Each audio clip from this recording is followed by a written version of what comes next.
கவசம் தேவி நல்லுள்ளங்கள் அனைவருக்கும் முதற்கண் அடியேனின் பணிவு கலந்த வணக்கங்கள். இன்னைக்கு நம்ம பார்க்க போகிறது சுக்ராஷ்டமம். அது என்ன சுக்ராஷ்டமம்? சந்திராஷ்டமம் கேள்விப்பட்டிருக்கோம், கடந்தெல்லாம் போட்டிருப்பாங்க. அன்னைக்கு பொதுவாக எதுவும் ஒரு முக்கியமான முடிவுகள் எடுக்கிறத தவிர்த்துங்க, கொஞ்சம் கவனமாக இருந்துக்கோங்கன்னு சொல்லுவாங்க, கேள்விப்பட்டிருக்கோம். அது சுக்ராஷ்டமம், அதை பற்றி கொஞ்சம் பேசுவோமா? முதல்ல இந்த சந்திராஷ்டமம்னா என்னது அப்படிங்கிறது நம்ம பேசிக் தெரிஞ்சதான் அதுக்கு சுக்ராஷ்டமம் என்னங்கிறது தெரியும். சந்திராஷ்டமம் எதற்காக? சந்திராஷ்டமம் அன்னைக்கு சில முக்கிய முடிவுகள் எடுக்காதீங்க, யார்கிட்டையும் வம்பளத்துற மாதிரி பேசாதீங்கன்னு சொல்கிறோம் அப்படின்னா அதுக்கு ஒரு காரணம் இருக்குது.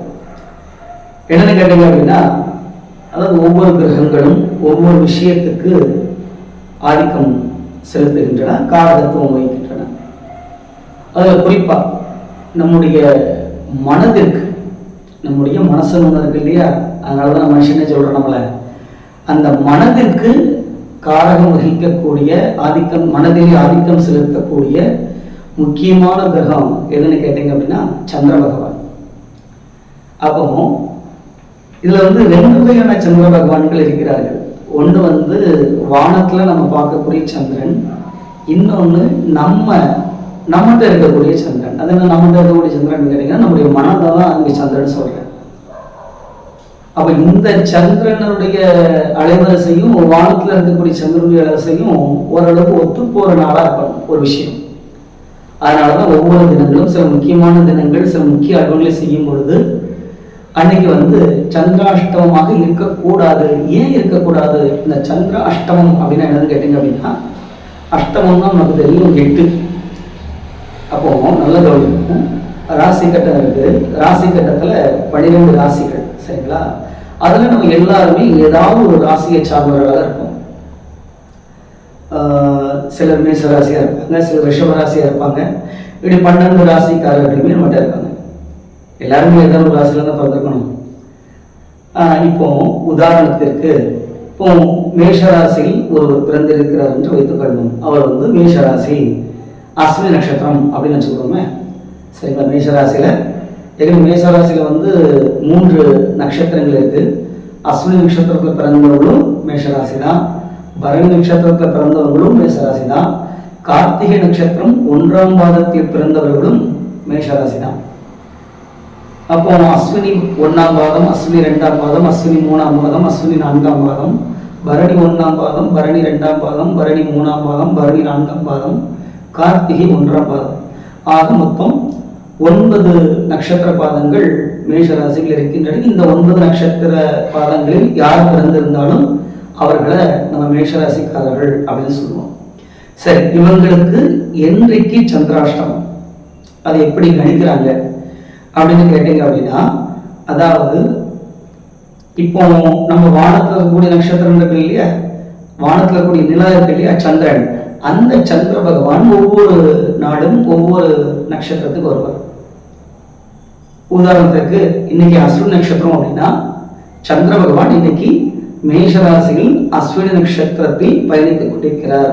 அப்ப நல்ல கவனிங்க, நம்முடைய அஸ்வினி நட்சத்திரக்காரர்கள் அஸ்வினி நட்சத்திரத்தில் பிறந்து மேஷராசியில் இருப்பவர்கள், அவர்களுக்கு இன்னைக்கு ஜென்மச்சந்திரன் போயிட்டு இருக்காரு அப்படின்னு அர்த்தம். ஜென்ம ராசியிலேயே ஜென்ம நட்சத்திரத்திலேயே அங்கே சந்திரன் பயணம் செய்து கொண்டிருக்கிறார், சஞ்சாரம் செய்து கொண்டிருக்கிறார். அது அவங்களுக்கு ஜென்ம சந்திரன் அப்படின்னு பேர். இப்போ இந்த சந்திரன் நாளைக்கு என்ன செய்வார்? பரணி நட்சத்திரத்துக்கு போவார்.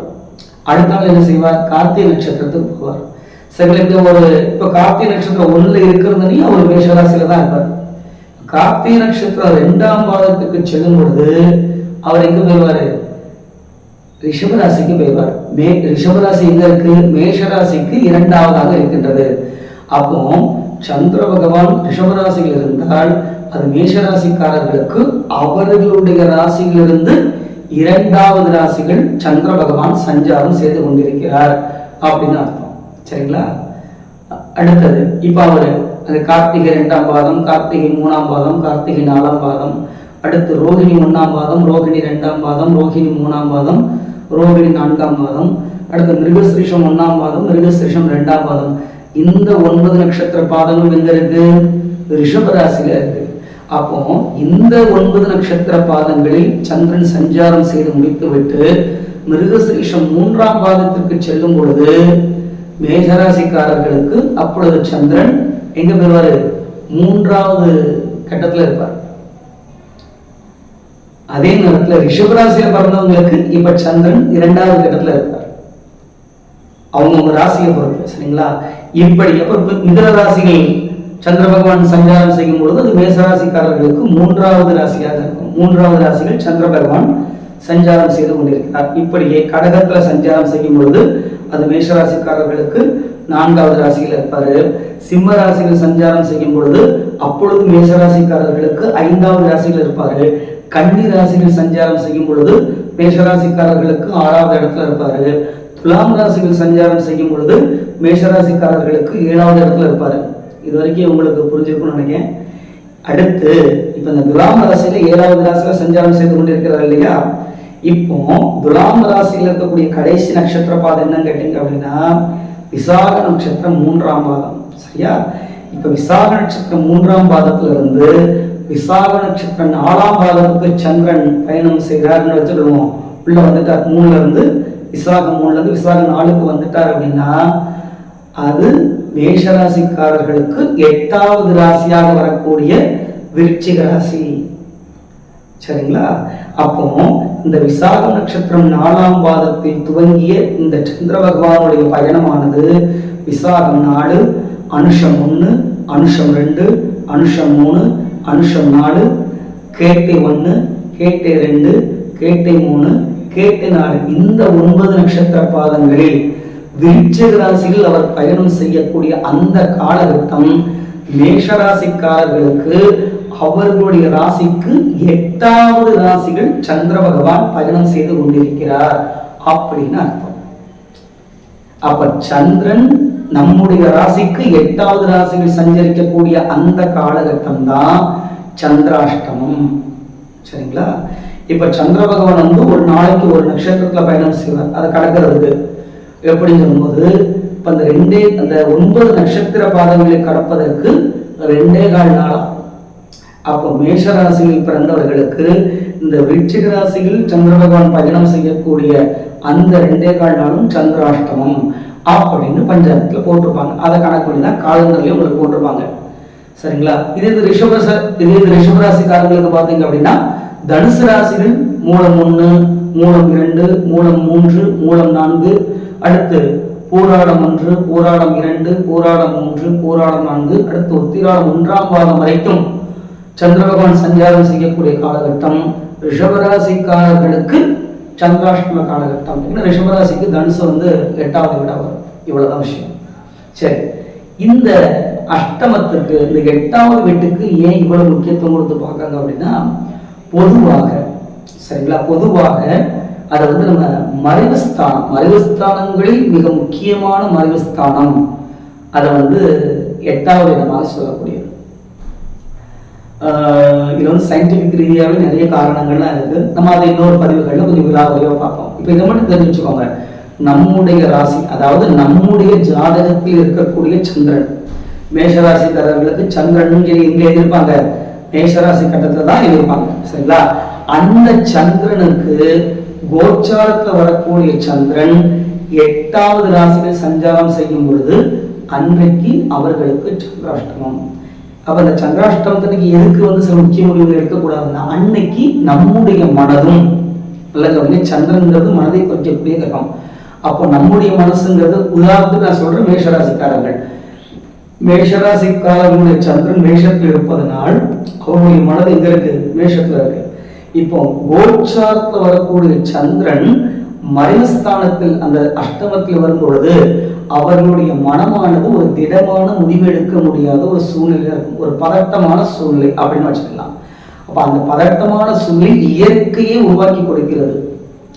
அப்ப அந்த மாதிரி சந்திராஷ்டம தினங்கள்ல யாரும் மன ரீதியாக கொஞ்சம் தெளிவில்லாத ஒரு சிந்தனையில் ஒரு மனக்குழப்பத்தோடு இருப்பதற்கு வாய்ப்புகள் அதிகம் என்பதனால் யார்கிட்டையும் ஒரு காரசாரமா வாக்குவாதம் வச்சுக்கிடாதீங்க. ஒரு முக்கியமான முடிவுகள் எடுக்கிறத அன்னைக்கு கொஞ்சம் தள்ளி போடுங்க அப்படின்னு சொல்லணும். இதுதான் என்னது? சந்திராஷ்டமம். சரி, இப்ப நம்ம முதல்ல என்ன சொன்னோம்? சுக்கராஷ்டமம் சொல்லிதானே இந்த பதிவு ஆரம்பிச்சிருக்கோம். அதுக்கு கொஞ்சம் பார்க்கலாமா? அதன் பேசிக் என்னங்கிறத முதல்ல நீங்கள் தெரிஞ்சுக்கணும் அப்படிங்கிறதுக்காக சின்ன விளக்கம் கொடுத்தோம். இப்போ எப்படி சந்திர பகவான் நம்முடைய மனதிற்கு காரணம் வகிக்கின்றாரோ அதே போல சுக்கிர பகவானுக்கும் சில முக்கியமான காரகத்துவங்கள்லாம் இருக்கு. அதுல முக்கியமானது என்ன கேட்டீங்க அப்படின்னா திருமணம். ஒரு ஆண் ஜாதகமாக இருந்தாலும் சரி, ஒரு பெண் ஜாதகமாக இருந்தாலும் சரி, இவர்கள் ஜாதகத்தில் திருமணத்திற்கு சுக்கிர பகவான் ரொம்ப ரொம்ப முக்கியமான ஒரு காரக கிரகம். தாம்பத்தியத்திற்கு, திருமணத்திற்கு, சுகபோகமான வாழ்க்கைக்கு, ஒரு வீடு, ஒரு அழகான வீட்டுக்குள்ள நம்ம குடி போறோம் அப்படின்னா சுக்கிர பகவான் அனுகிரகம் கண்டிப்பா. அது கட்டிடம் செவ்வாய் பகவானா இருக்கலாம். செங்கல் வச்சால கட்டடம் கட்ட செங்கல், சிமெண்ட், மண், பூமி சம்பந்தப்பட்ட விஷயங்களை வச்சுதான் நம்ம கட்டடங்கள் கட்டுறோம். ஆனா அது செவ்வாய் பகவானுடைய ஆதிக்கம். ஒரு கட்டடமா இருக்கு அப்படின்னா அது செவ்வாய் பகவானுடைய ஆதிக்கம். ஆனா அதே கட்டடம் ரொம்ப அழகா இருக்கு, அதுதான் ரொம்ப இன்டீரியர் எப்படி பண்ணியிருக்கீங்க எல்லாம் கேட்கவும் இல்லையா. அப்போ ஒரு அழகான, ஒரு ஆடம்பரமான விஷயங்கள், நல்ல ஒரு சுகபோகமான ஒரு வாழ்க்கை, அது நீங்கள் நகையாக எடுத்துக்கலாம், நல்ல ஒரு ஆடம்பரமான ஒரு சொகுசு காராக எடுத்துக்கலாம்.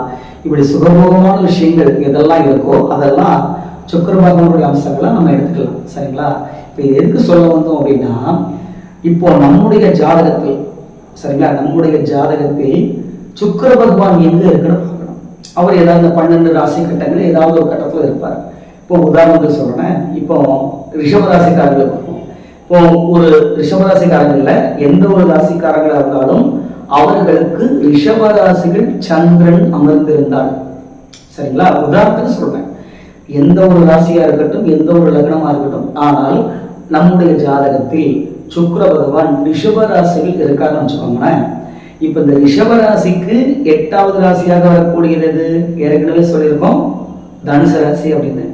அப்போ கோச்சாரத்துல இப்போ தனுசு ராசியில் சுக்கிர பகவான் சஞ்சாரம் செய்கின்றார்கள் என்றால் அவர் எங்க இருக்காரு? கோச்சாரத்தில் இருக்கக்கூடிய சுக்கிர பகவான் இப்ப எங்க இருக்காரு? ஒருவேளை தனுசு ராசியில் இருக்கிறார் என்றால் அப்போ அவருக்கு அந்த குறிப்பிட்ட ரிஷபராசியில் சுக்கிரன் இருக்கக்கூடிய ஜாதகருக்கு தனுசு ராசியில் இருக்கக்கூடிய கோச்சார ரிஷபராசியில் இருக்கக்கூடிய ரிஷபராசியில் சுக்கிர பகவான் இருக்கக்கூடிய ஜாதகருக்கு அஷ்டமஸ்தானத்தில் தற்பொழுது கோச்சார சுக்கிரன் வந்திருக்காரு அப்படின்னு எடுத்துக்கலாம். அப்போ இந்த கோச்சார சுக்கிர பகவான் தனுசு ராசியில் இருக்கின்ற அந்த காலகட்டம் வரை இந்த ரிஷபராசியில் சுக்கிர பகவான் இருக்கக்கூடிய ஜாதகர்கள் ஒரு திருமண விஷயங்கள், சரிங்களா, திருமண விஷயங்களை கொஞ்சம் தள்ளி போடுறது நல்லது. அதே போல பெண் பார்க்கக்கூடிய விஷயங்கள் முதல்ல கொண்டு பார்க்க போறோம், ரெண்டாவது கொண்டு பார்க்க போறோம். இந்த பெண் பார்க்க போறதையே இந்த காலகட்டங்களில் கொஞ்சம் தள்ளி வைக்கிறது நல்லது. அதே போல